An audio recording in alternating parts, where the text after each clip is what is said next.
At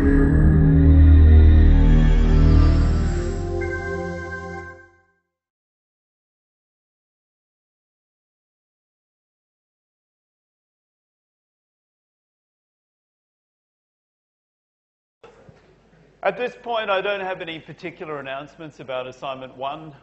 I put a fair number of things in the email the other day. Has everyone seen that email? Yeah, okay. If you haven't seen the email, it's in your email somewhere. If it's not in your email somewhere, you can read it on Blackboard. Most people should by now be aware of the main tasks. People should also be aware of the podcasts. People should also, by this stage, frankly, be starting to have a clue about how it all fits together. If you feel that you don't have a clue about how it all fits together and are still struggling to start, then sort it out this week. Talk to me after the lecture, talk to the tutors at the pracs. There's one very obvious change to this week, and that is that the Friday prac probably won't take place since it's Good Friday. There will be some sort of arrangements about that in the subsequent weeks. There's a bit of a catch-up at some stage.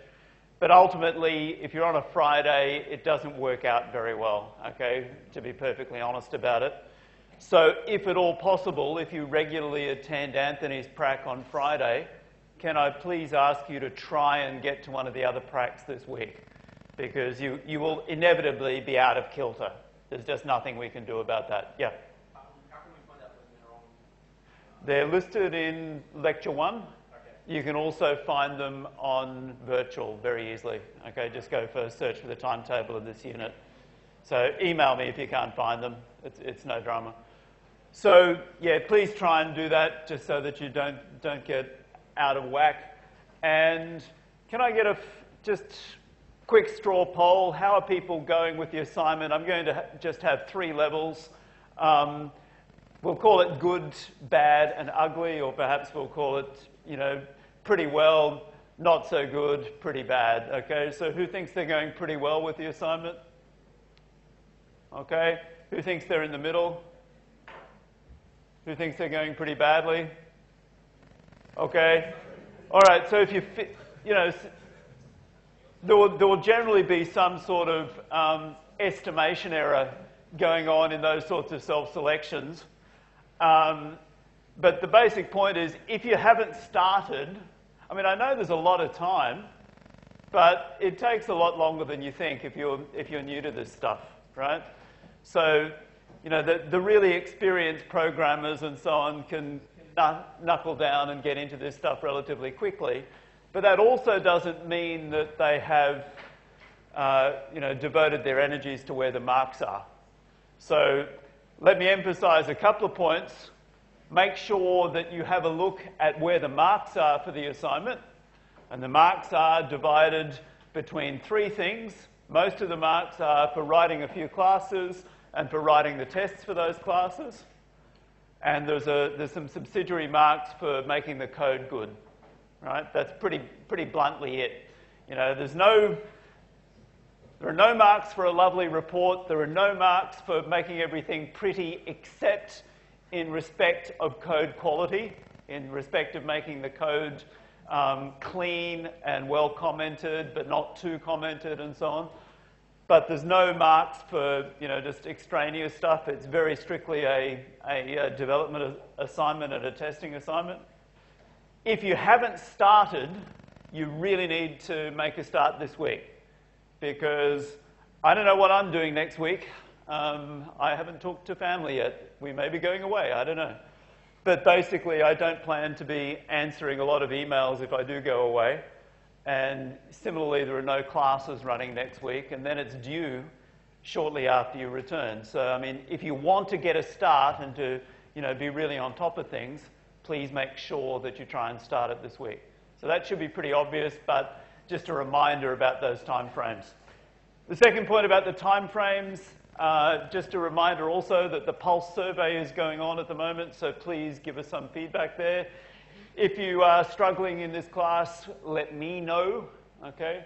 Let me know via email or whatever, but please don't let it slip, because basically if you stuff up the first assignment badly, you can still pass, but it's obviously much easier if you at least get somewhere close to a pass on the first assignment. The second part of that timing, of course, is that when we come back, one of the things I will be doing next week is setting assignment 2, all right, spending some time on assignment 2. So when you come back, you will finish assignment 1. We will give you a few days grace.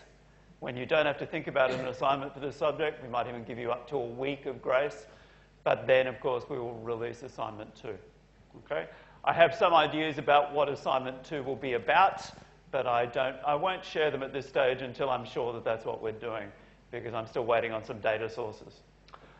Okay, today we're going to be talking about software development, and we're going to be talking about software development in respect of process and in respect of test-driven development.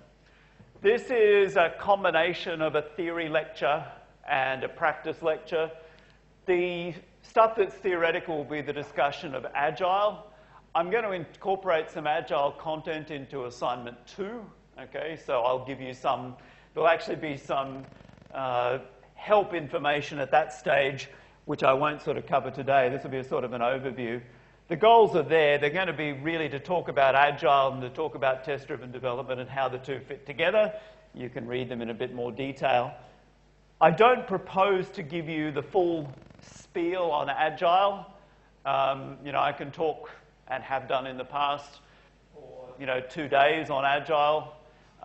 It's not something that we want to do just here. I want to introduce you to Agile, but it's not a professional training course.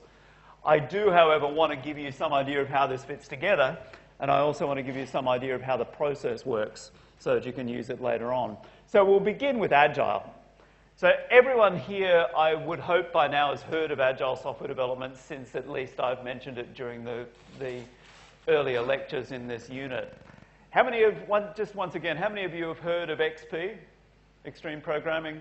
How many of you have heard of Scrum? Okay. As far as I'm concerned, those two are almost identical. I don't think that conceptually there's no difference between them. There are a couple of minor differences. And for those of us who've been around Agile a while, I think it would be fair to say that we saw Scrum as a bit of a rebranding of XP in some ways. There's a lot of, with all of these processes, there has to be something to hang the enthusiasm on, if you like. So XP was one of the first of the great revolutionary Agile processes, which was about getting rid of the old style of software development and focusing on the new style. Scrum was, you look at the way it relies on XP's coding practices, and then I think you'll see that there's not a lot of difference between them. But anyway, let's talk a little bit about Agile, and let's talk about software engineering. Okay, what do you understand by code and fix hacking? What is code and fix? You may say it's what I do, but no, you don't. Anyone want to comment? Sorry.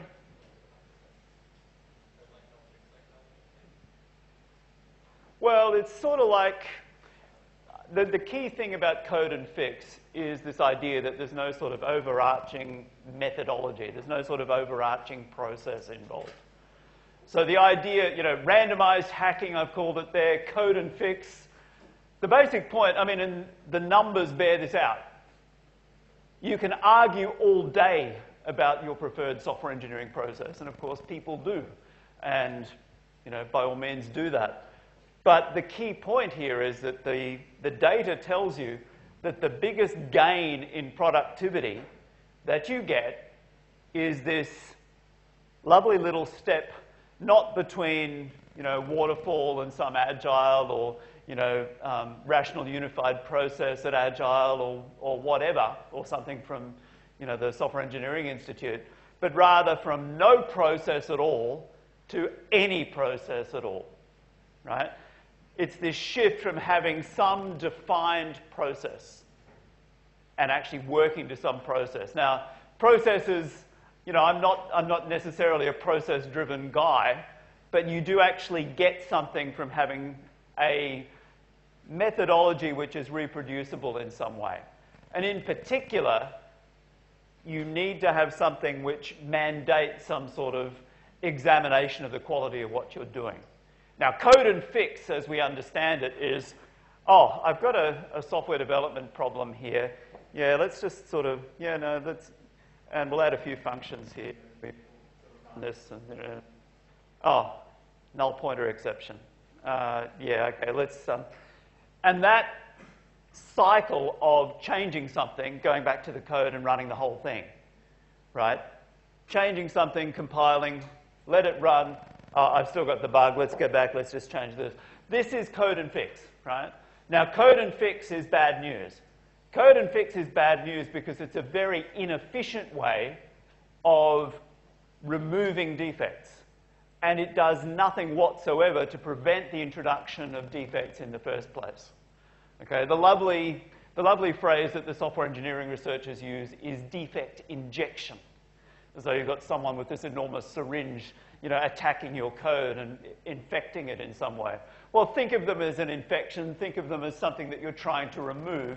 But ultimately, good software engineering practice is not about defect removal, but preventing the damn things getting in the code in the first place, right? Now, a defect can have any number of shapes and forms, but the point is you want to prevent them getting through. You want to prevent them slipping through the net to the point that you have to go back after release and fix the code and release again.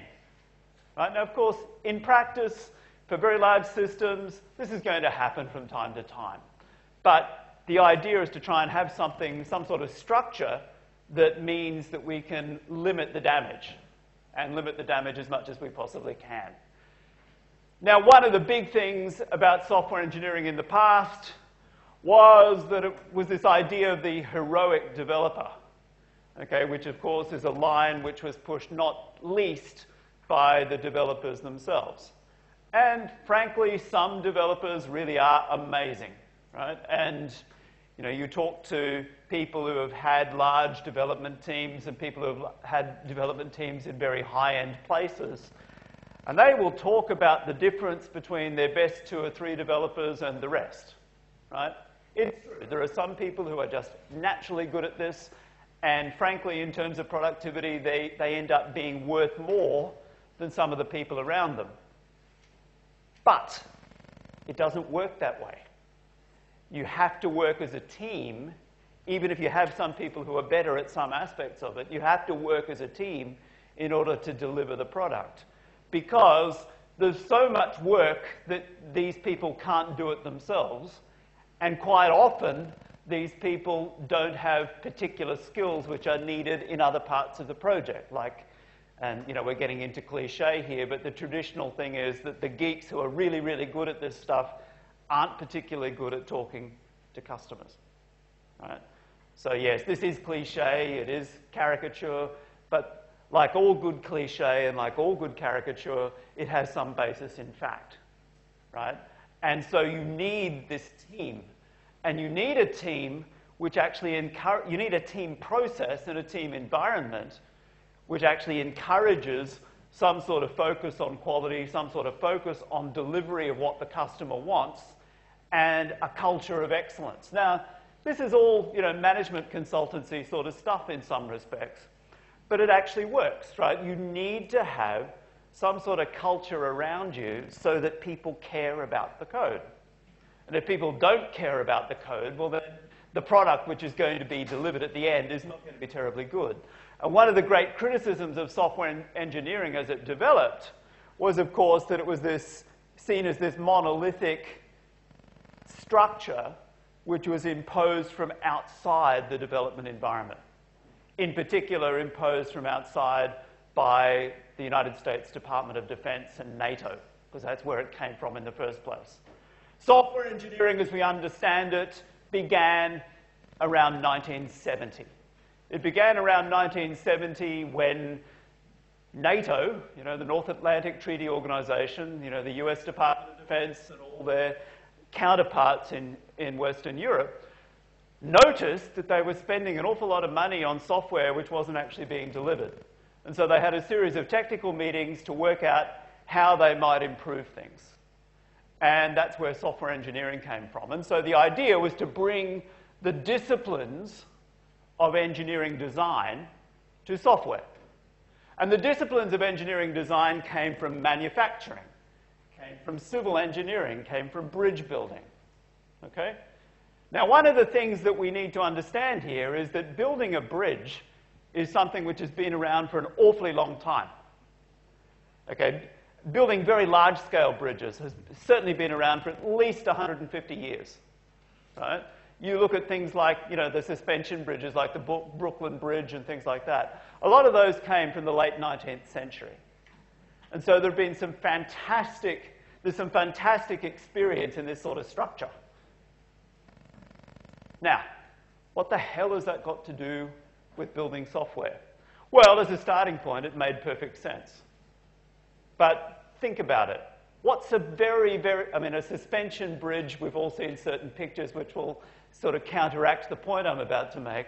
But in general, what's the difference between a bridge and something involving software? And I'm not just talking about the fact that one is, you know, an external structure which actually exists and the other is something which exists in a machine.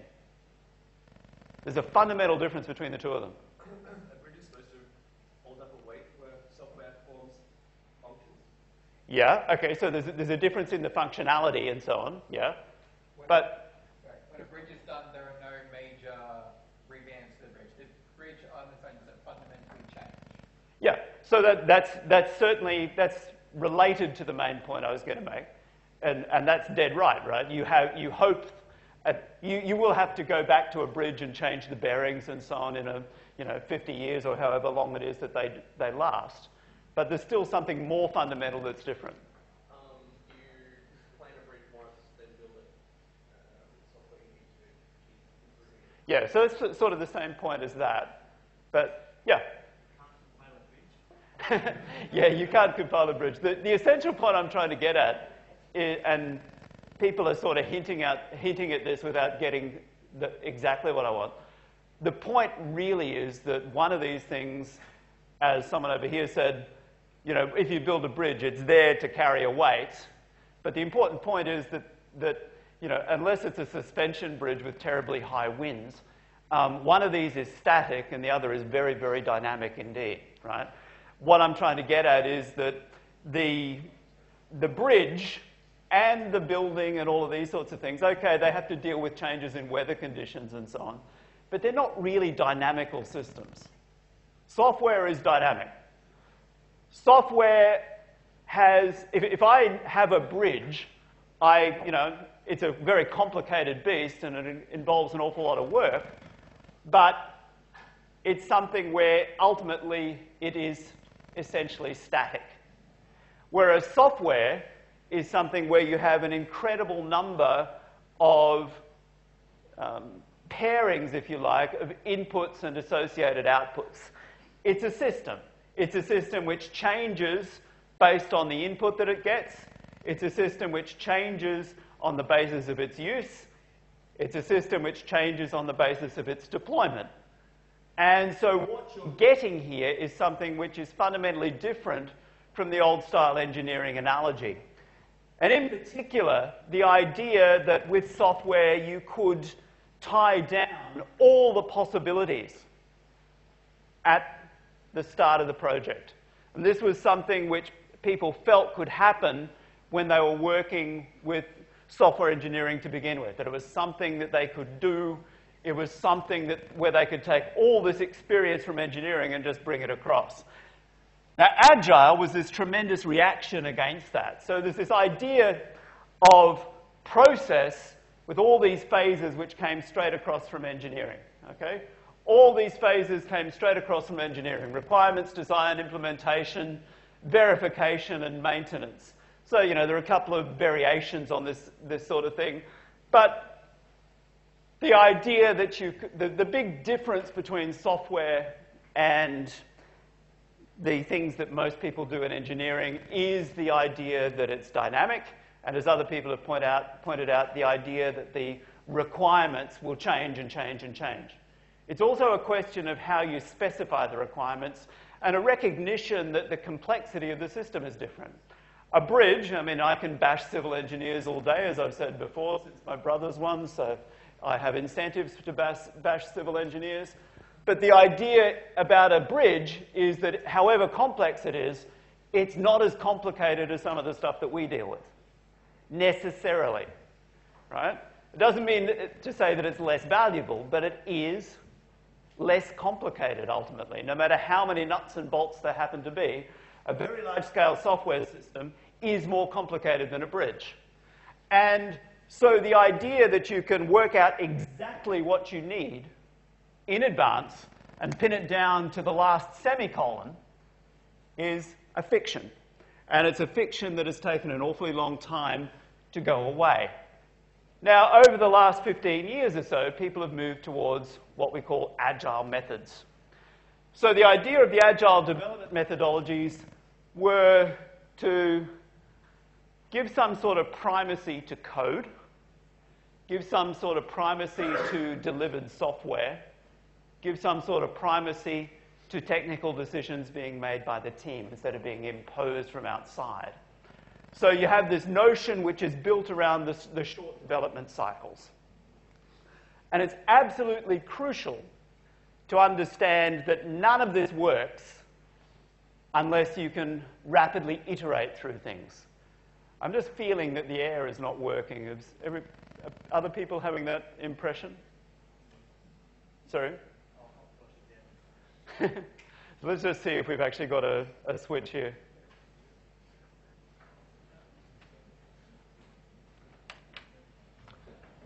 Oh, it's allegedly working. We'll see how it goes.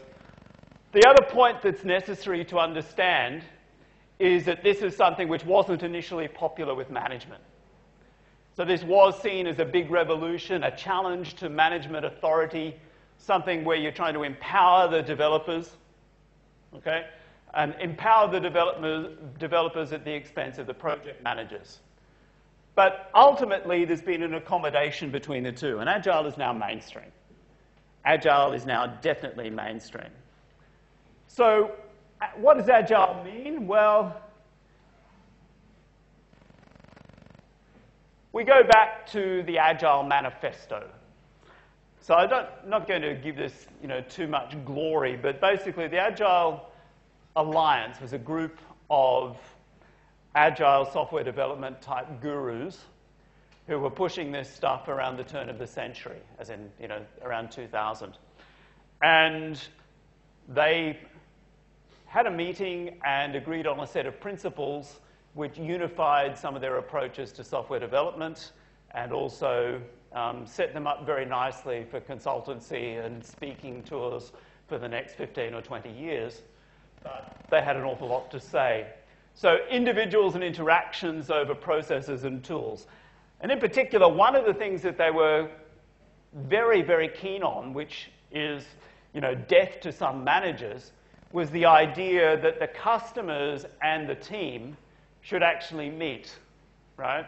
That you don't want to mediate the communication between the team and the customer. In fact, you want one of the customers to be part of your team, right? To be on site as much as possible. Now, this works to a greater or lesser degree in practice.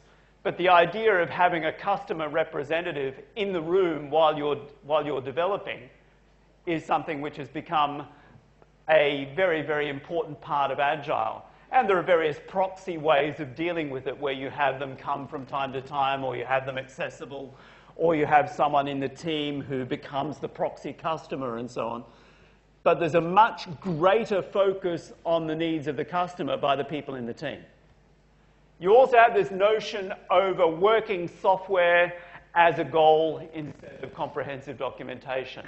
In particular, part of Agile was this reaction against the idea that you can spend far, far, far too much time producing documents that are A, never read, and are B, out of date as soon as they are written.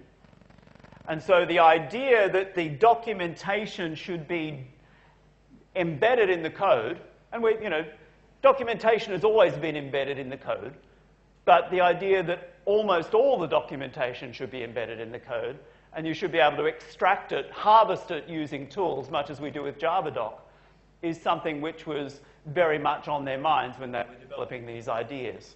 So working software over comprehensive documentation, so you don't have a UML forest. Okay, so you've seen little bits of UML. You can have class diagrams. You can actually take a very large object-oriented code base, and you can run a tool like Rational Suite or Poseidon or whatever over this code base, and you can get this beautiful, intricate set of diagrams of the system in UML, the Unified Modeling Language. And they are completely and utterly useless. It's like looking at a bowl of spaghetti and trying to find the relationships amongst the individual strands of pasta, right? It doesn't work. Now, you can document things, or you can make them useful. And the question about the right level of documentation is a very, very difficult one. But you do need to understand that completeness in documentation is not necessarily what you want, and that was one of their realizations.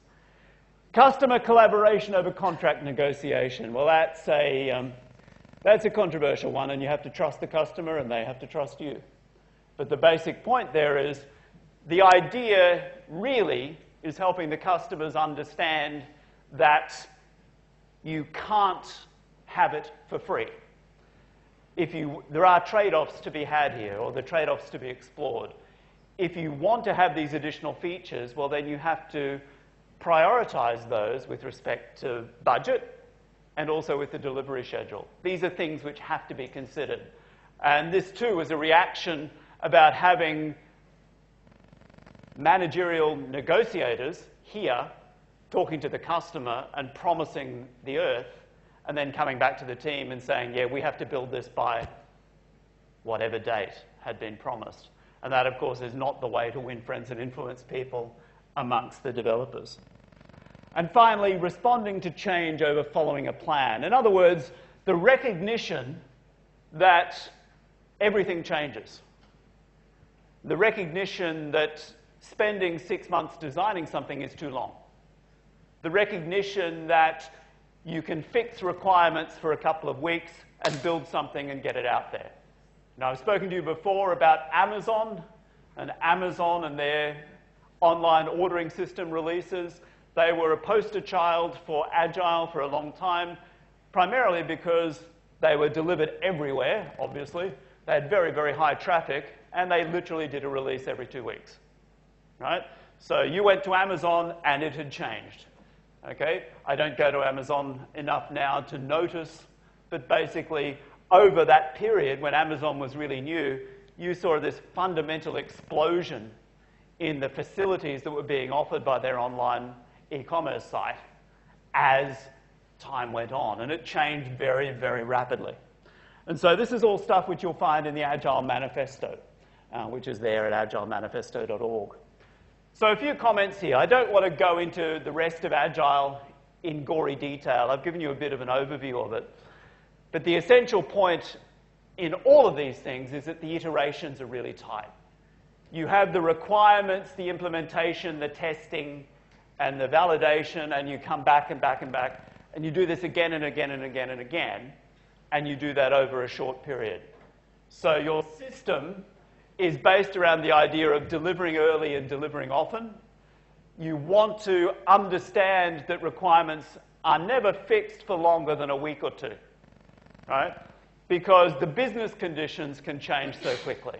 And so quite literally, the idea is we work out with the customer what our user stories are.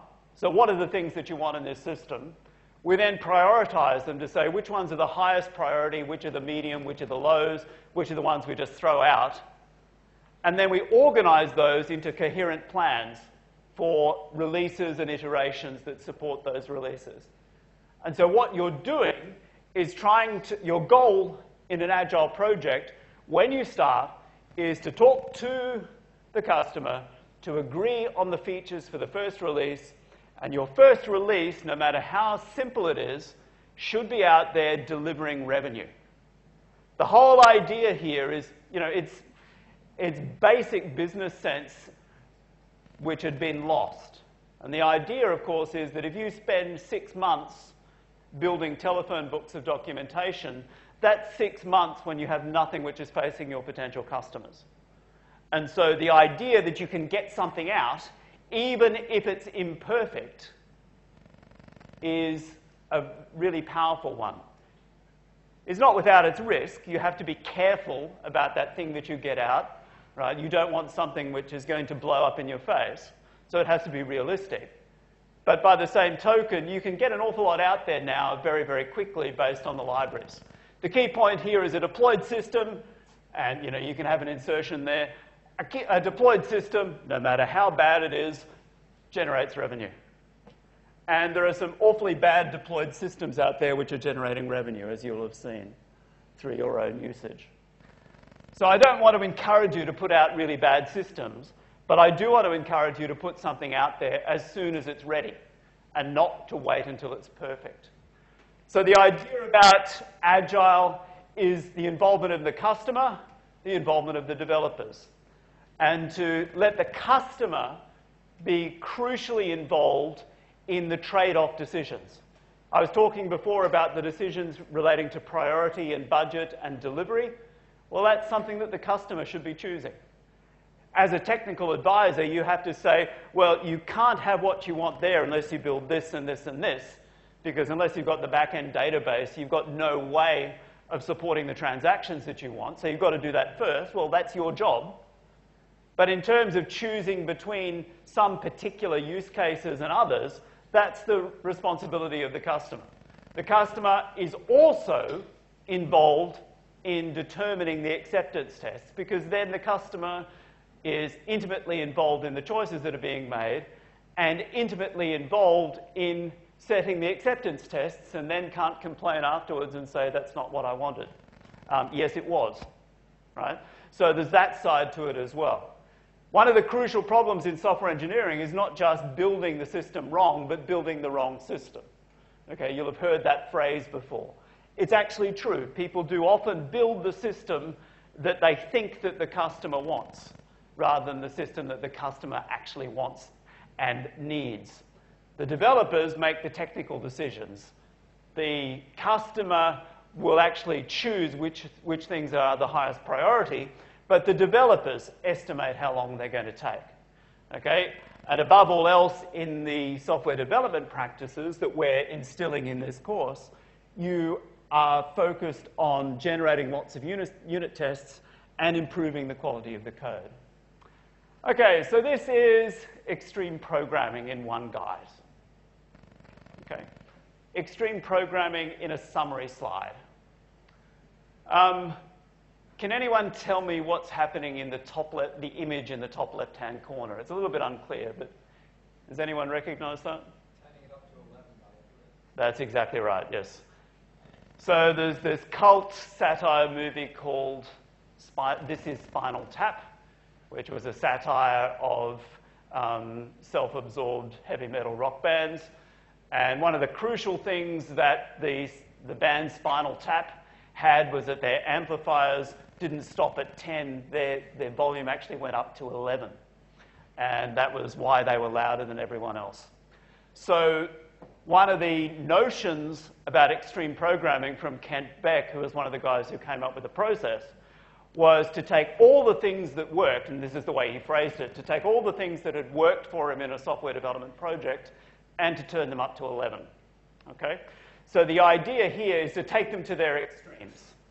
And the idea, this is a nice little summary. It's actually a much easier snapshot than the one on the following page.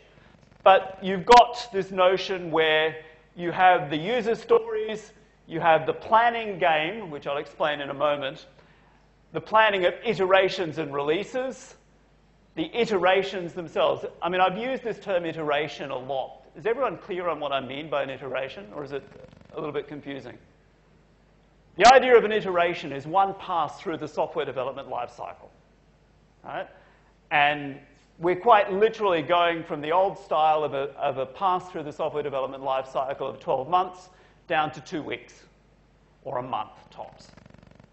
Okay, so that's the sort of iteration that people are using, right? So 1 to 4 weeks. 1 week is probably too short for most projects. 4 weeks is about the longest you can have and still be claiming to do Agile. So the notion here is that you have an iteration, which is the core of the software development process. Every so often you release, okay? And a release consists of, at least 2 iterations, possibly more, but it really depends upon when it makes business sense to get that release out there. And what you have is, from the release, from the experience, you may feed back additional stories and, of course, experience based on tests which might fail. This idea of the planning game is the term which is used to describe the idea of estimating how long the stories are going to take and putting the stories in order of priority and then organizing them into iterations and releases. That's a relatively straightforward thing. You can learn it in a day or so. It's not necessary for this particular unit, so I'm not going to discuss it in detail, but that's how it works. Okay? We work through the user stories, we decide which ones we're going to do, and then we put them together into a release. We're going to do a little bit of that in assignment 2. I'm going to get you to write some user stories, and I'm going to give you the support to do that. But we're not going to go with the full-scale Agile process in this unit, because it's really something which exists more for a bigger team. This thing here is something which I will include. I think I've spent enough time talking about Agile for the purposes of this unit. If you want to explore further, click on that, okay, and go digging through the process. And that will give you a very, very good overview of how it hangs together. There's a lot of good stuff in there. Okay, what we're interested in now is how TDD fits in. How does TDD fit in? Well, TDD fits in because we have this notion of the primacy of testing. You've seen this slide before, and you'll see it again. It's one which we use as a summary. So the idea in any sort of iterative development is that you're making little excursions from something which works. Something which works and is tested and is validated and is all fine, right? So what we're doing is we're saying, well, I've got a working program. I've got some new user stories. Now, your working program can be trivially working in the sense that it does nothing at all, right? So, that can be your starting point as well, vacuously satisfied, as the mathematicians say. So you have this working program, and you have some new functionality. How do you introduce that new functionality? Well, you introduce that new functionality initially from a user story. The user story is something which is there, which you have to work with. How do I embed that user story? Well, that user story can be converted in some way into a test. At one level, I can convert it to an acceptance test, something that the whole system must do, and that's fairly easy to do. But as we start to develop, there are lower level tests which arise from that functionality. And one of the arguments for using test-driven development is that it embeds the culture of testing right from the translation of the requirements. So the idea here is that I create a new unit test because I need new functionality. I create new unit tests which specifies, however incompletely, the functionality that I need to add. And so that's what I do. And I then produce some code, right, which passes those tests. And in the teaching examples, that code is really, really trivial.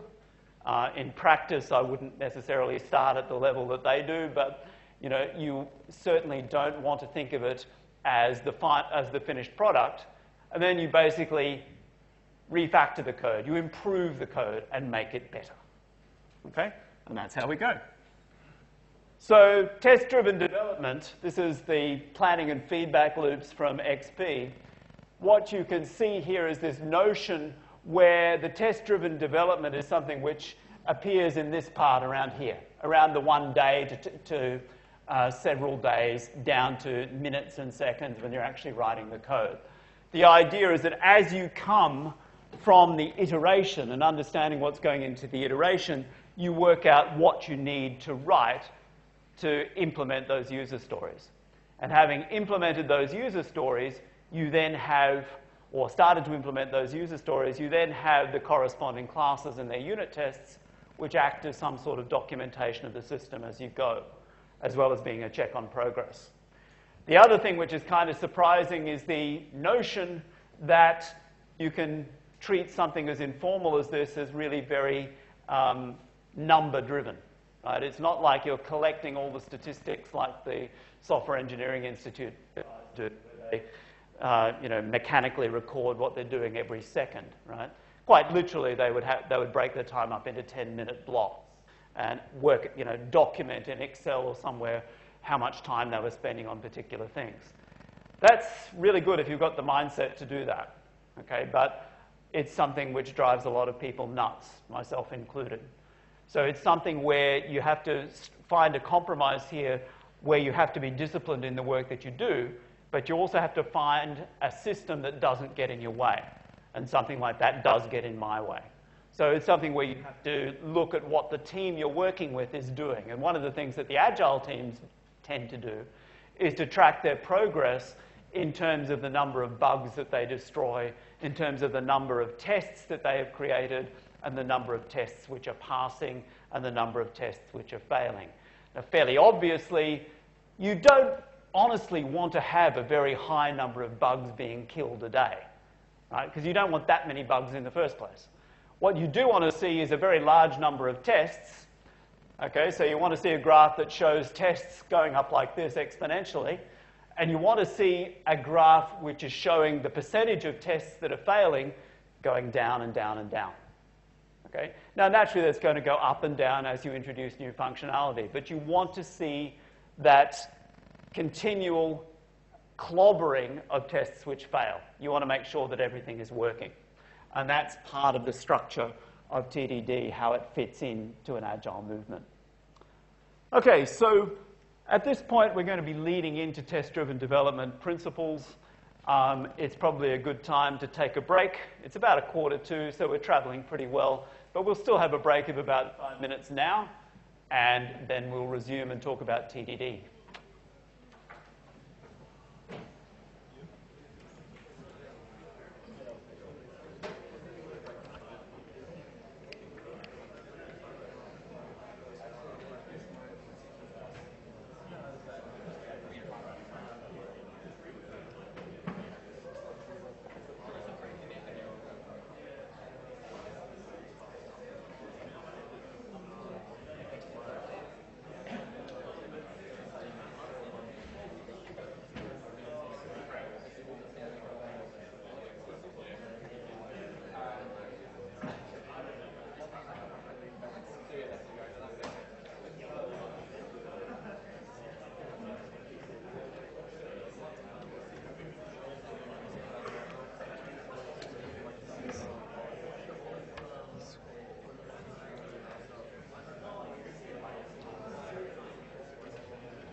Okay, all right, let's come back to test-driven development. Okay, there's a certain amount of stuff in here which is revision. There's a certain amount of stuff in here which is new. There's a certain amount of guidance in regards to developing tests. The major principle here, though, is still getting it in your heads that we're going to write some tests first. And so we sort of talked about this. We won't actually spend a hell of a lot of time dealing with some of the theory here, because the theory is not really the reason we do it. The only thing about the theory which I want to point out is just sort of as a reference set of things that you want to think about when you're producing tests. So it's an offshoot of Agile, it's related to Agile, it's part of the toolkit of Agile.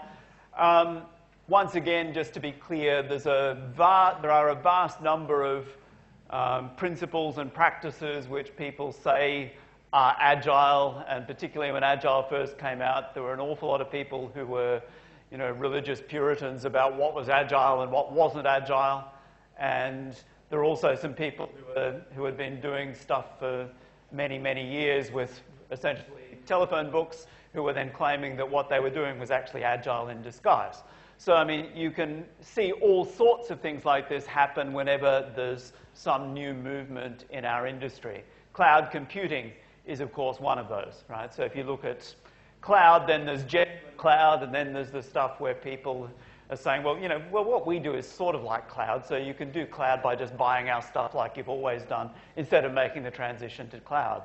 So you'll see that sort of thing again and again, so be on the watch for it as it comes. I've made the point previously that you can't do any of this stuff without automated unit testing for two reasons. First off, it would just take you too long to do the testing that you need to do. And secondly, you couldn't afford to pay someone to test that you hadn't broken the system. And that's the crucial thing. It's the regression testing, the testing of the stuff that you've already tested, which is the crucial aspect here and why automated unit testing is so important to making this stuff happen. We just wouldn't do it. It's also controversial. The idea of test first is still controversial. It's something very difficult to get your head around. It's something which I do to a greater or lesser extent, depending on what I'm actually doing at the time. If I'm doing something a bit bigger, then yes, I can think about it. If I'm doing something quickly, then yeah, I'm still vulnerable to not actually doing it that way. All right? So it is something where it is a culture. It's not something, and it's not a culture which you tend to do yourself necessarily. It's something that comes from a team. This idea of pair programming, you'll have seen that in the discussion of XP and Agile. The idea of pair programming, who's heard of pair programming? Okay, what do you understand by pair programming? Yep, so two people programming at the one machine. And the idea of pair programming is that you get instant code review. Okay?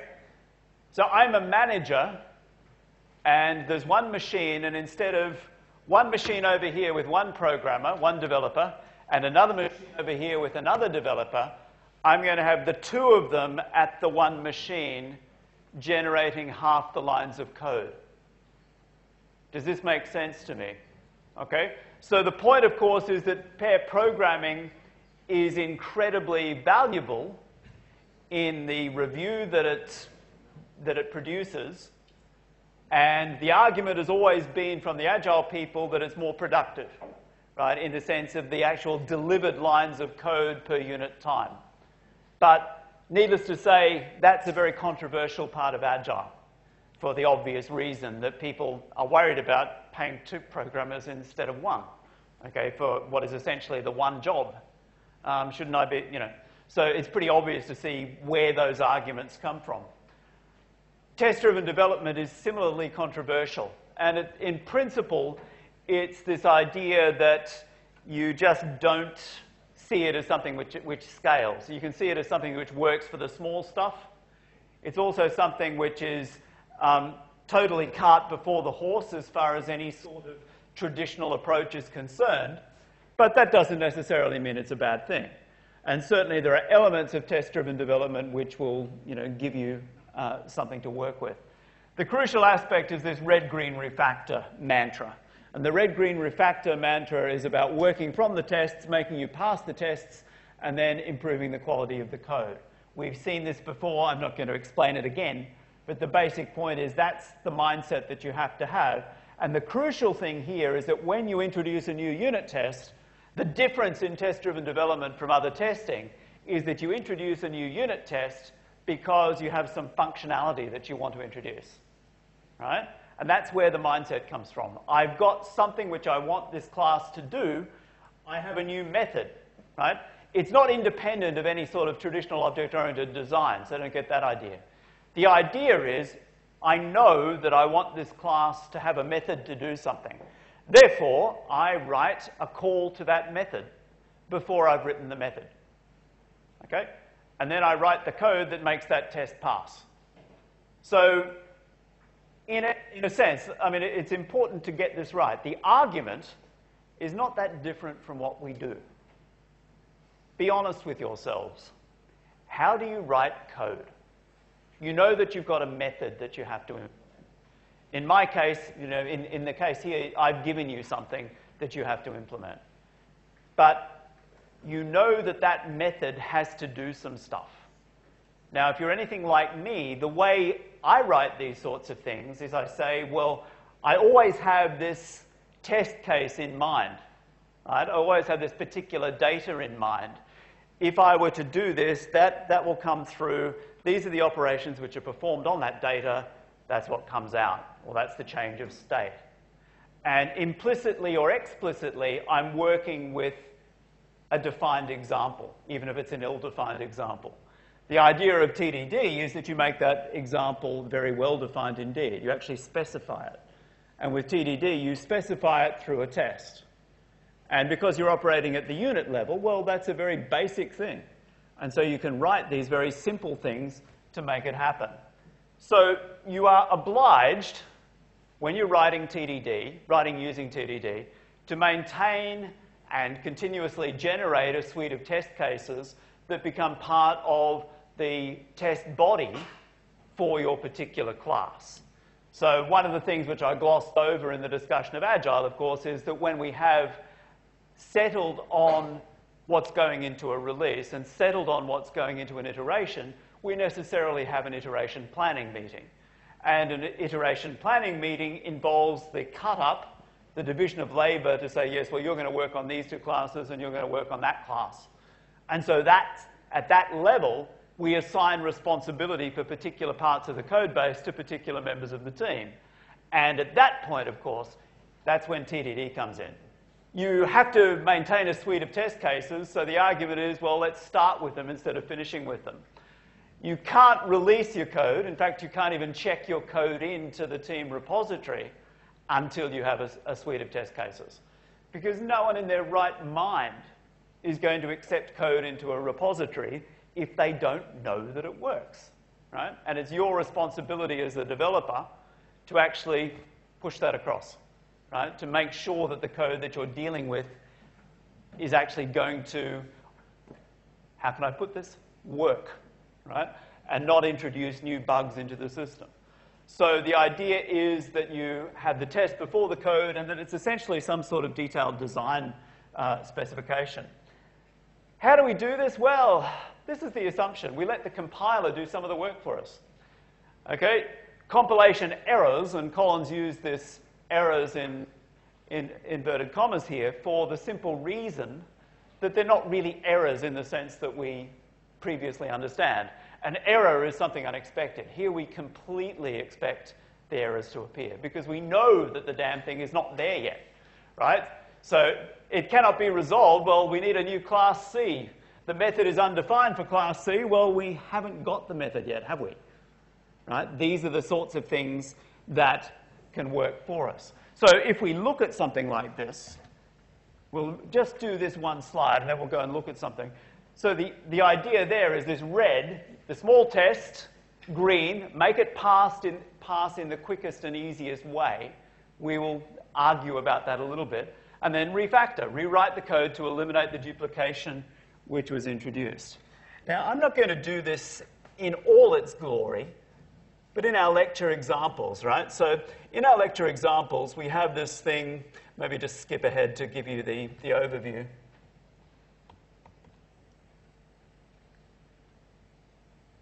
Okay, so a simple home loan program. Let me maximize that so you can read it a little better.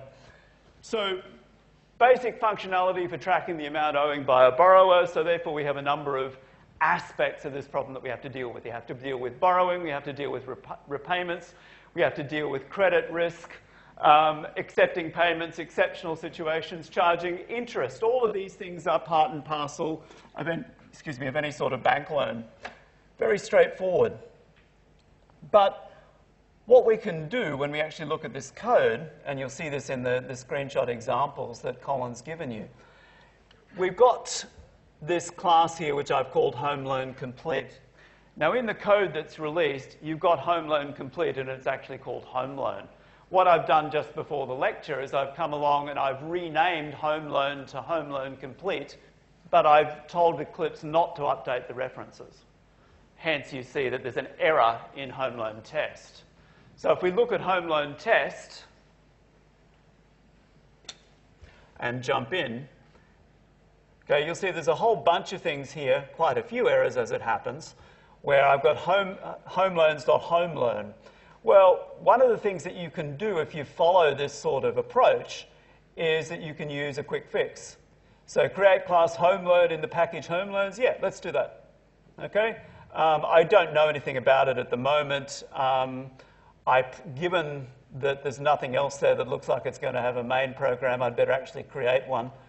But I've now at least got the class, right? And it exists. I come back to Home Loan Test. And what I'm trying to emphasize here is the fact that the reliance of this whole approach on smart tool support, right? If you're doing this by hand, you're nuts. Right? Because there's just no way. I mean, you can do it, but what I'm getting at is it's so much faster and so much more straightforward if you rely on the tools to do it for you. And that's the whole point. You start from the test and you let the test generate a scaffold for you that you can then fill in. So here I've already got myself a class. I can now come along here and I will go down a little bit further, and in this class, we'll see here, well, I obviously need a constructor on home loan, right? So the quick fix is create constructor home loan string int double. I think I might do one of those, right? It's now there. That's an auto-generated constructor. It sounds as though I should have some sort of string int double. I don't really know what they're going to be. The I is probably the interest rate, is it? Okay. We go back to the actual call of it and see what they are. But that will give us some very good ideas on how to actually construct the basis for a working class. So come back to it. And this thing here, well, what have I got? I've got a name, right? And here, that's obviously the principal, and that looks like the interest rate to me. Okay. So I'll go back to my home loan and I will say, okay, well, I'm going to have then here, I'm going to have a private field. So private string name.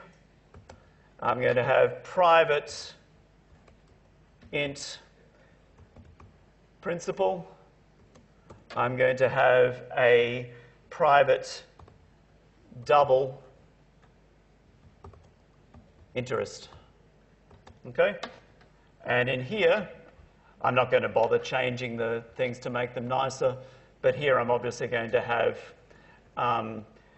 this dot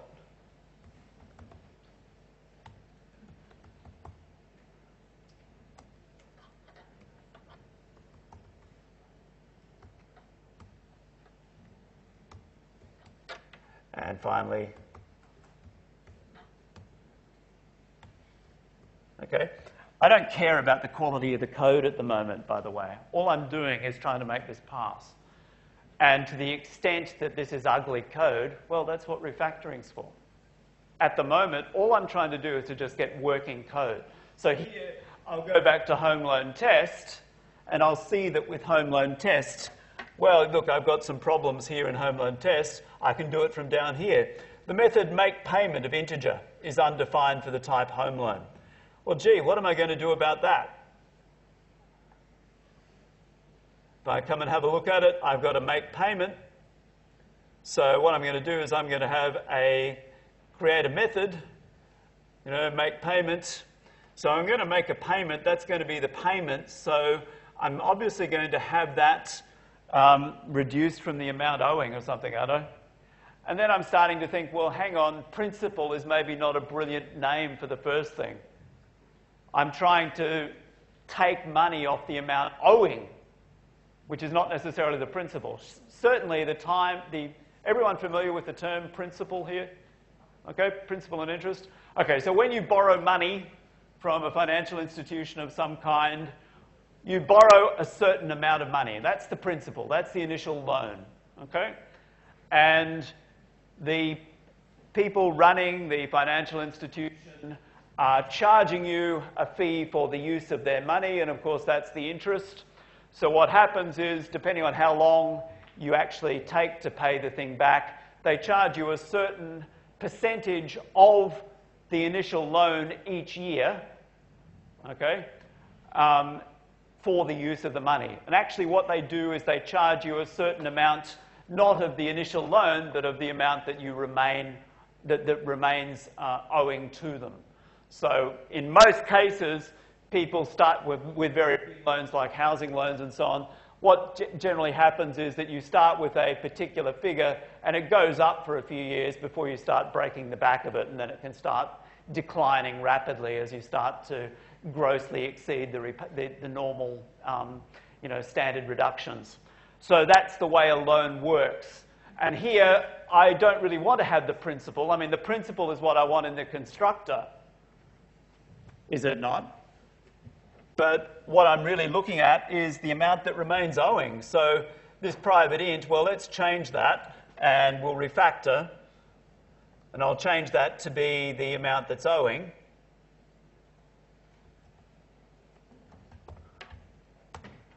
And here, this integer here, well, that would obviously be a good one to have as the principal. And so we'll just do this again, and we'll make this the principal, because that will be the start of the loan. And initially, the amount that's owing is that particular value, the principal, right? So down in here, when I'm making a repayment, so this I here, well, I've got flexibility with that. I'll just call this pay. And what I'm going to do with this make a payment is have something like this dot owing is assigned, I can go minus equals if you like, is assigned this dot owing minus pay. I'll just call it payment for the sake of argument, if I can type properly.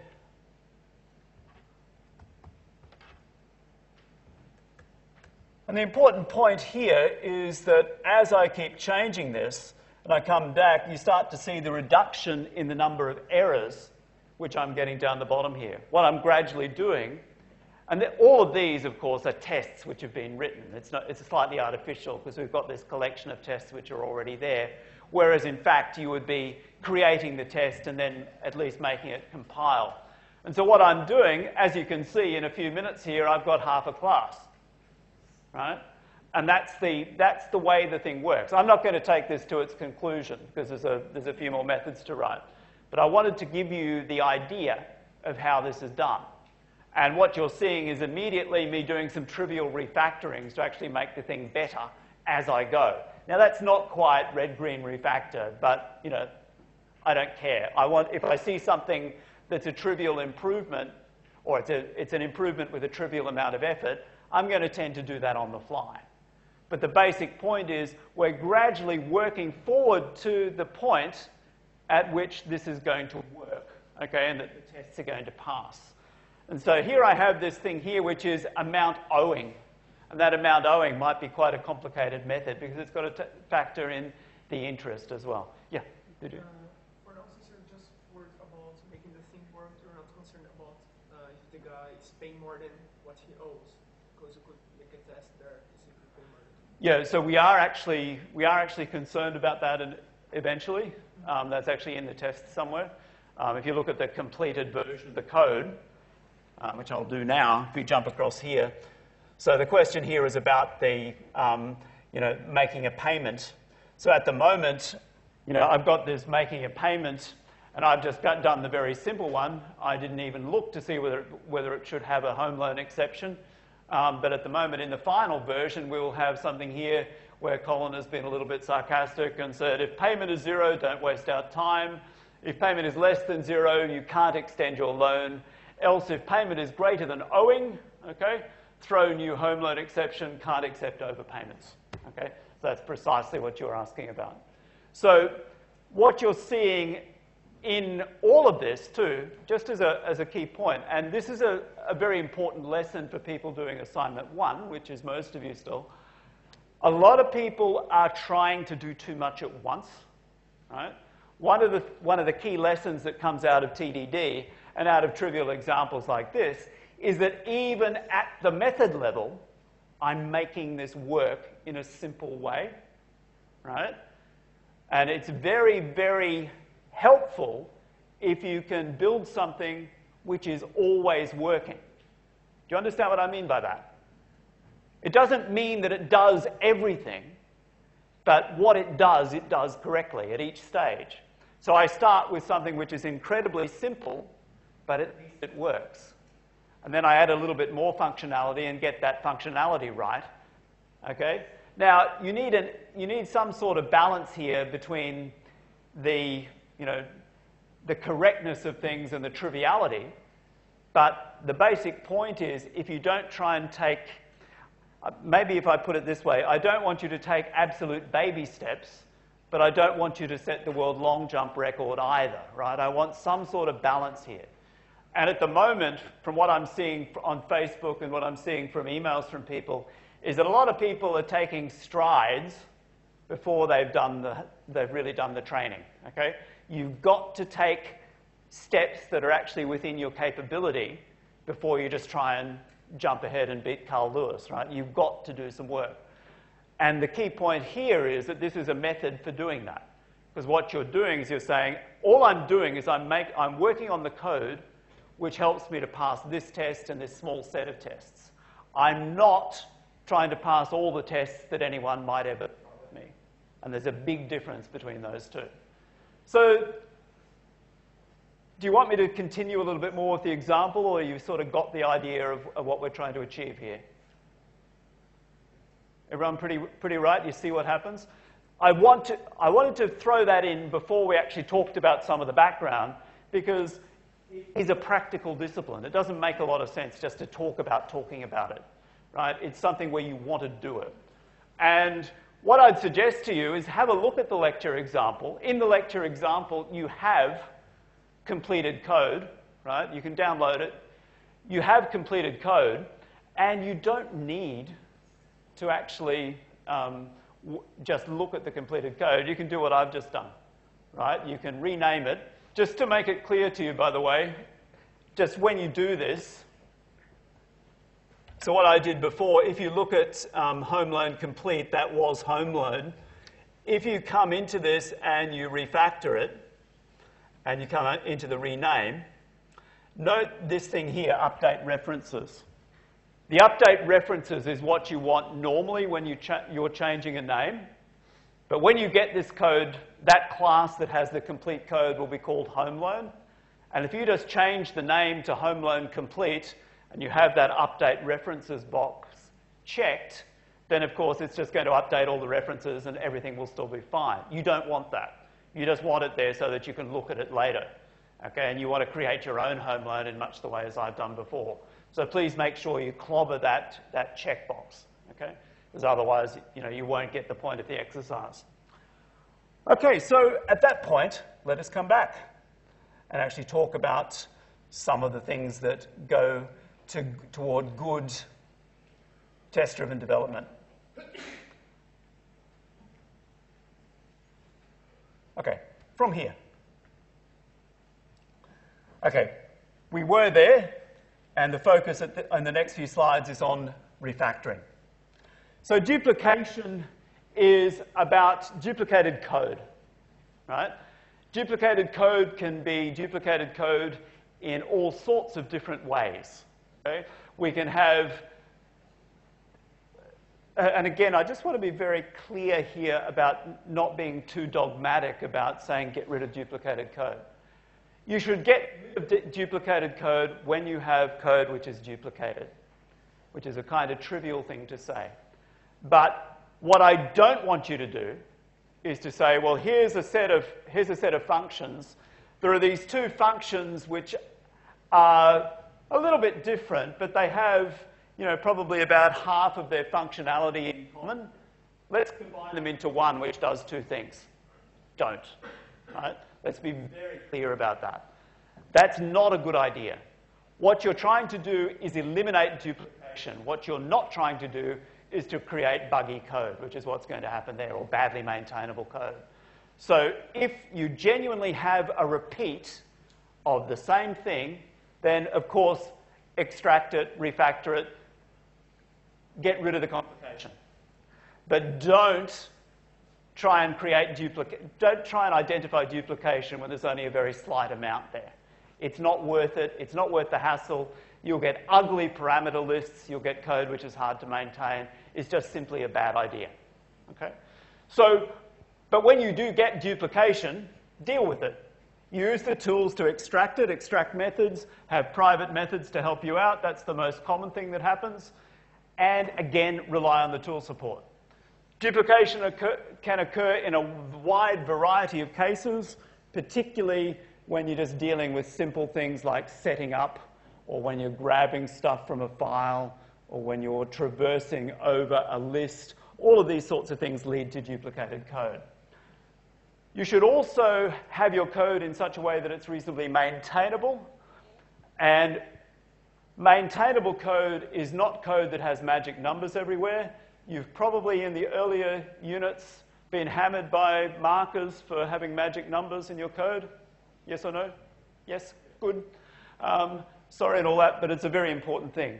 Okay, so the magic numbers are a bad idea. Once again, we have to look at this through sensible eyes. If you have something which is just so obviously a sensible magic number like 0, there are occasions when you won't actually create a constant for it. Because if you're just trying to say that something's positive, well, I don't see the point of replacing 0 with a symbolic name which is 0, because that's never going to change. However, if you have something which is a comparison where that value can be 0, but it can be something else, then of course you'd use a symbolic name. So you have to think about the context of it. And in all of these cases, if you're in doubt about whether to use a constant or whether it's okay just to have the raw number, talk to a tutor about it. So you want to replace the hardwired values. You want to replace similar calculations with a single generic one. That's generally a good rule, but once again, don't take it to extremes. With refactoring, you can go through and get rid of duplication. You can make things, you can simplify the coupling between classes. You can work with classes which are too big or too small, particularly classes which are too big. The most common error amongst novice programmers in object-oriented programming is to try to make a class do too much. There's this feeling that you might have that, yeah, look, I've created a class, but I've got all this setup. You know, it's not worth me having a class that only does this tiny little bit of stuff. Right? It's a machine. It doesn't care. Right? So you don't need to worry about that. If it's readable, if it's coherent, if it makes sense, work with a very small class. The very worst thing that you can do is to have a class which does too many things. A class should basically be responsible for one set of operations and one set of data only. It shouldn't be multi-purpose. Have a separate class for those things. So you also look at complex and long methods and break them up. The one down the bottom here, switch statements instead of polymorphism. I put italics on that one. I would be a little bit careful there. It depends how generic the code really needs to be. Sometimes polymorphism is worth the effort, sometimes it's not. So be very careful there before jumping to the polymorphism step. Sometimes the switch statement is just better, okay, because it's quicker and you're not going to actually need the generality and the overhead that comes from polymorphism. So how do we do it? Well, we refactor. So here is a new test. So this test is called AddUp, and basically we're trying to sum 3 and 4. Presently it fails. We have a very, very simple test, a very, very simple implementation of the sum method, which returns 7. And you can see that this is a teaching example because no one in their right mind would actually do that. But basically, the test passes, but of course, if I write another test, it will fail. And we see that this thing here is a duplicate because it's derivable from A and B, and so we want to replace it. So it's an obvious candidate for refactoring. So think about this for more complicated expressions. So for a more complicated expression, we still embed that complicated expression in the method. We come back and we refactor it, and oddly enough, we now have something which still works, but is obviously something which will work for other cases.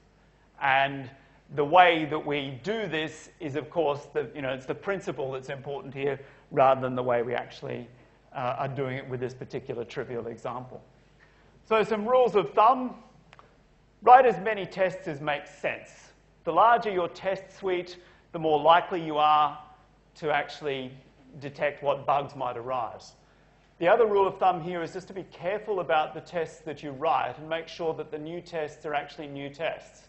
And I've spoken about this before, where your tests might basically just as well be copies of another one because they're not actually testing different aspects of the problem. So if I have a couple of values, with this home loan example, if I have something with a principal of 25,000 and I have something with a principal of 26,000, it's not very different, is it? Right? You might have something which is a very small principal, a few $100s, and something which is a very large principal, a few $1 million, so that you can get variations with respect to the payments and see that the thing might never terminate. So you might get that sort of behavior. But try to think about that in advance. What am I trying to test here? In particular, think about the boundary conditions. And that's where you should be concentrating your tests, and you should also be concentrating on generating exceptions. The other thing to note is that sometimes you can actually update the tests. Okay? You may actually have, this won't happen in your assignment, but in practice you may have situations where the behavior changes. A very good example here is in tax. Okay? So you're in tax, sometimes there's a change to the legislation, sometimes there's a change to the rates, so necessarily the answers change. The big companies, right, the big companies like Oracle have taxation engines, right, where they basically have it set up so that they can just change rules and stick them in their system. And it will generate the code which does the work. So that's how they do it at scale. But, of course, Oracle have a little bit more money to spend on these things than perhaps we do. So be aware that that can break code that was previously working. And necessarily, it should break code that was previously working because what's correct has now changed. A quick revision here. I don't know that we need this too much. I just want to emphasize a couple of points here. Keep the tests limited in scope, one assertion per test under the new regime. Try not to rely on other tests as much as possible. Sometimes you need to do that, okay? And it's this intersecting lattice of tests which gives you correctness. But as far as possible, make them independent. And I always say here that utilizing the message field in the asserts is a good thing because it gives you a bit more documentation about what you were trying to do.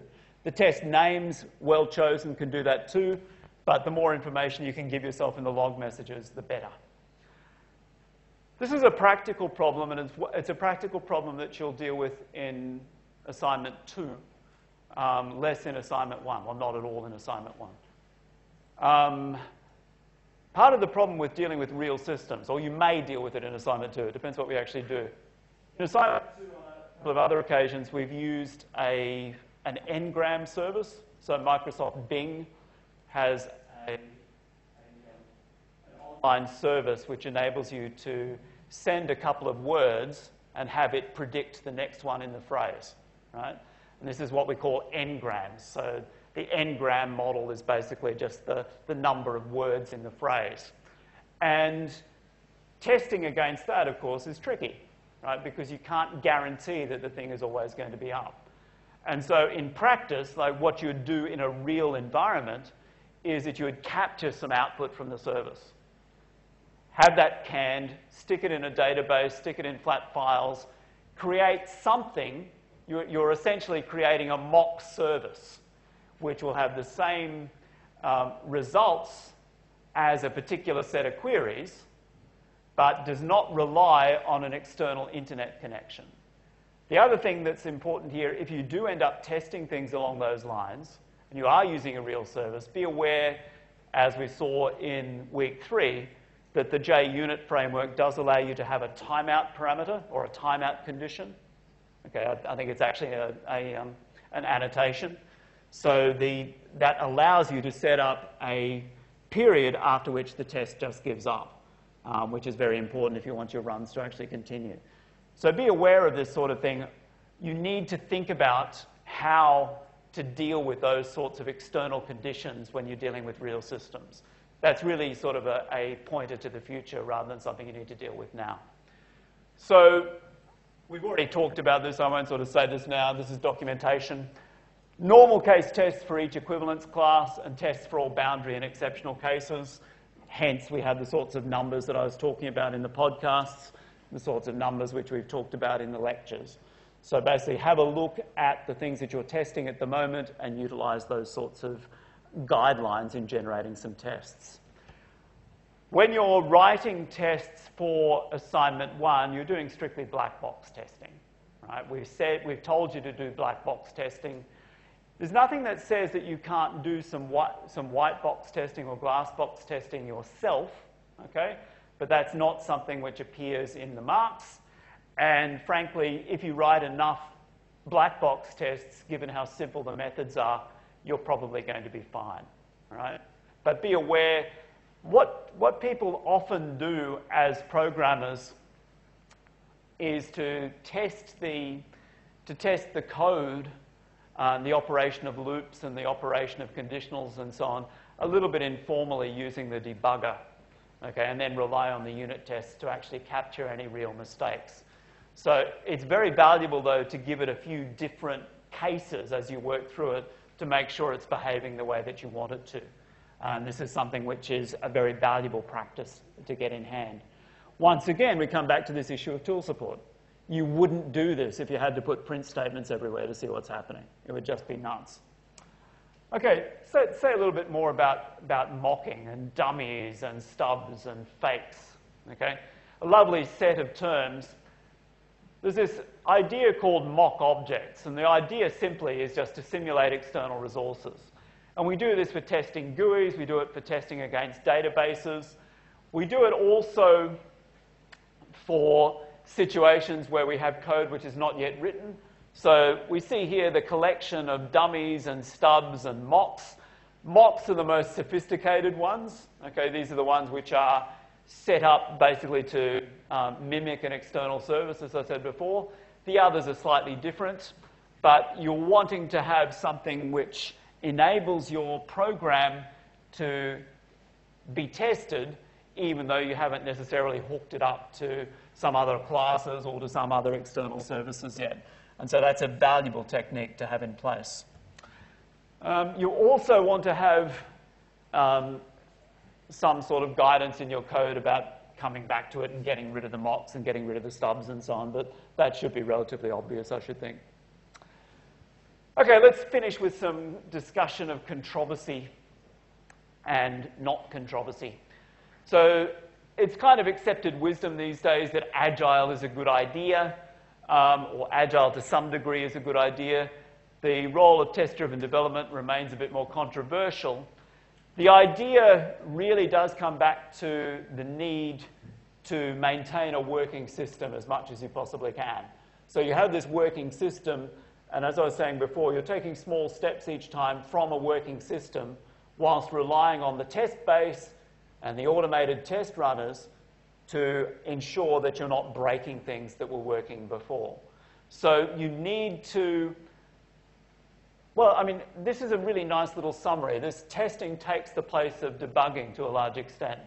The idea is that by introducing more and more tests up front, you spend far less time correcting things because you've already got tests which you wouldn't have had previously. The traditional role here is to say, well, I have this set of tests, sorry, I have this block of code, I'm running it for some data, and it works for these and it breaks for those. So when it breaks for those, I have to go back and fix those things. Here, you never get to that stage because you don't actually have your code until you've gone through and made it pass these particular tests. The idea, too, is that it's documenting the role that is being played by this particular class in the overall system. And so that's a very, very good thing. Where this works and where it doesn't work depends on whether you get the balance of the tests right. We see here that only the necessary code is written, but it's very important to understand that that only works if you have enough tests to reflect the desired functionality. That's again kind of obvious. But you need to think about not just the small set of tests that you have in mind, but the set of tests which covers the full functionality.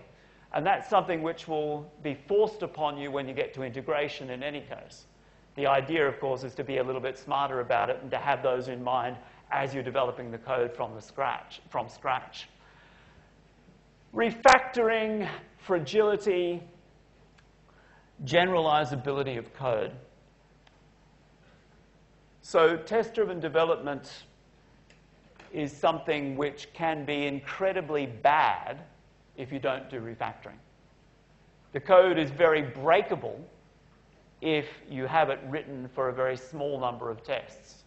You have no wiggle room, so to speak, because if you've got it working only for a small subset of the data that you're likely to throw at the classes, well, it's never going to work for you, right? You need to have a set of cases which embody a whole bunch of things. And you only get that generalizability if you're careful in your selection of test cases, but also if you refactor the code to improve its quality. And part of improving its quality is to improve its generality, to make it more general and to make it work a little bit better. It does, however, make sure that you have better documented design at the class level. That's absolutely true. Design at the class level, at the method level, is generally pretty poor and rather ad hoc. And so the testing is not so much replacing existing documentation with tests as creating new documentation where none existed before. So the tests are a clear advantage there. The automated refactoring, yeah, you see here that I've got some italics there as well. Automated refactoring tools, yes, they're wonderful. Yes, they save a lot of work. Yes, they prevent a lot of errors, but be careful, all right? There's a preview function available for a reason. So if you know that you're dealing with something trivial, that's fine. But if your automated refactoring tool suddenly tells you, would you like to fix these other 27 occurrences as well, then you need to have a good look at those other 27 occurrences to make sure you're doing what you think you're doing. So there are dangers with automated tools. Automated tools are wonderful, they save a lot of work, but they can also destroy things much more quickly than you can manually. So you need to be aware of that.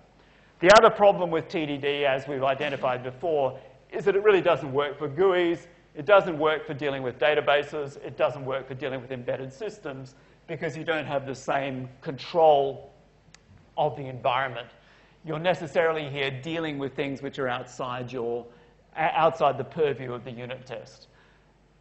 Testing GUIs is a very, very lengthy and involved process. There are a number of tools which enable you to do it. Selenium and things like that are things which we would recommend, but it's not necessarily easy, and these are things that you have to have a good look at. And the test-driven development approach is not necessarily the way to do those. So if I'm working with test-driven development, it does rely on me coming up with tests that make sense.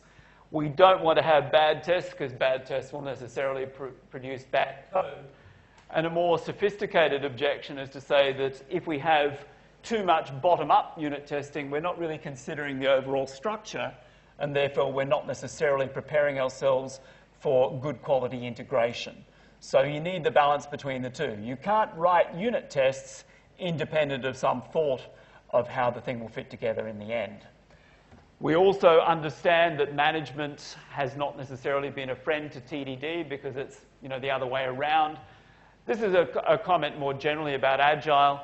I would say now that Agile has become mainstream and there's been an accommodation between people in the way that people develop Agile-based projects and report them to management. I've actually talked to people years ago when I was giving courses in this area where people hadn't actually, we were teaching the development team, and the development team hadn't actually told their management that they were doing Agile, right? So what they were doing was that they were doing Agile as a team, and they were using what was coming out of their Agile project to populate the traditional reports that were required by their managers. Things have improved a bit since then. And it's basically a bit of education on both sides. The key point is that unless you're a terribly silly person managing a team, provided you can see the progress, you don't really care, right? Unless there are some sort of external constraints on you because of legislation or something that says you must have this particular data. But most people who are tracking a project are quite happy as long as they have some number to show how the team is progressing. The lines of code that are being produced, the completed classes, the number of tests which pass, the number of tests which fail, and so on. So it's a very, very, it was at least a very, very hotly contested area, but I think it's, there's an accommodation being reached, as I said. The other point, too, is that some people argue about the scalability.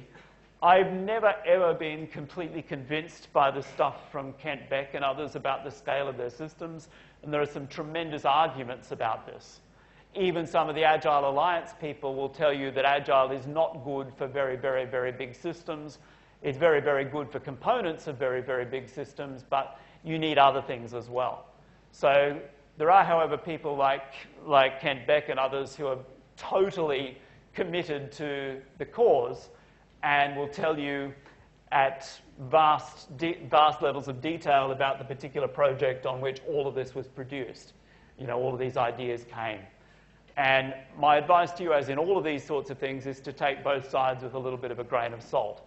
Have a look at the data, if they've got data, and have a look at where people have used this, but always be skeptical of massive improvements. Okay? If people are saying that they have had a project which was failing terribly and they introduced Agile and everything was perfect within a few months, they're lying, almost certainly.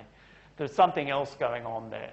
One of the things that comes into play here is that it's very difficult to, when you're comparing things, it's very, very difficult to control for the quality of the team. Okay? Sometimes projects fail basically because they've just got people who are not very good at what they're doing. Sometimes projects succeed where they will succeed regardless of the methodology that the team is using because the team are just very good, right?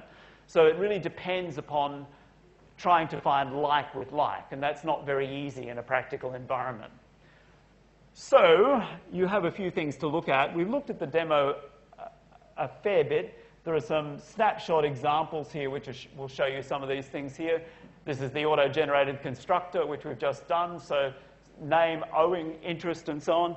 All of these sorts of things can be generated on the fly. I recommend strongly that you go through a couple in practice and see how they've been developed. In this particular case, let's look at this one as a final example. The initial amount owing, so 250,000, my loan.amount owing. We want to make sure that right at the start, before we've done any repayments or made any interest charges, this thing actually generates the appropriate answer. So we have this amount owing, and this is this really simple, very first step to say, well, yeah, I mean, probably I wouldn't start with that, with the return 250,000 or whatever it is. Or it is 250, yeah. The 250,000, I'd probably start the next step up from that in sophistication. But it depends upon what information you've got at the time. And what we're seeing here is, of course, that it's a terrible piece of code because it's just returning 250,000. It's, you know, like having a constant. So what we would do next would be to come along and say, well, how can we improve it? Well, in the constructor, well, what I called principal before is now this.owing, and here we're returning owing. Well, that's a start at least, isn't it? Okay, that's probably all we need. It's going to be the value. We're probably going to modify that value using other methods. So what you're seeing here is an example of some basic refactoring, which is making it come up and making the tests pass as we go. So I'll let you explore that a little bit more for yourselves. I note again just that, you know, just as I said at the start of the lecture, if you haven't started the assignment, please start it this week. Please get some advice if you're struggling with it.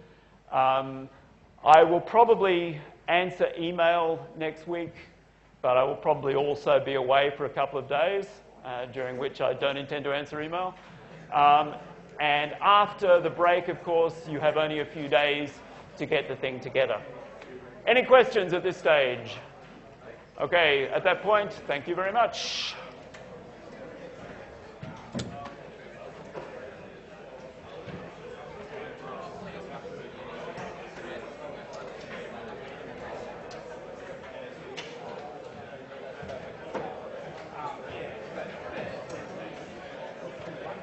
Hey Jim, I'm going all right with this assignment. I understand basically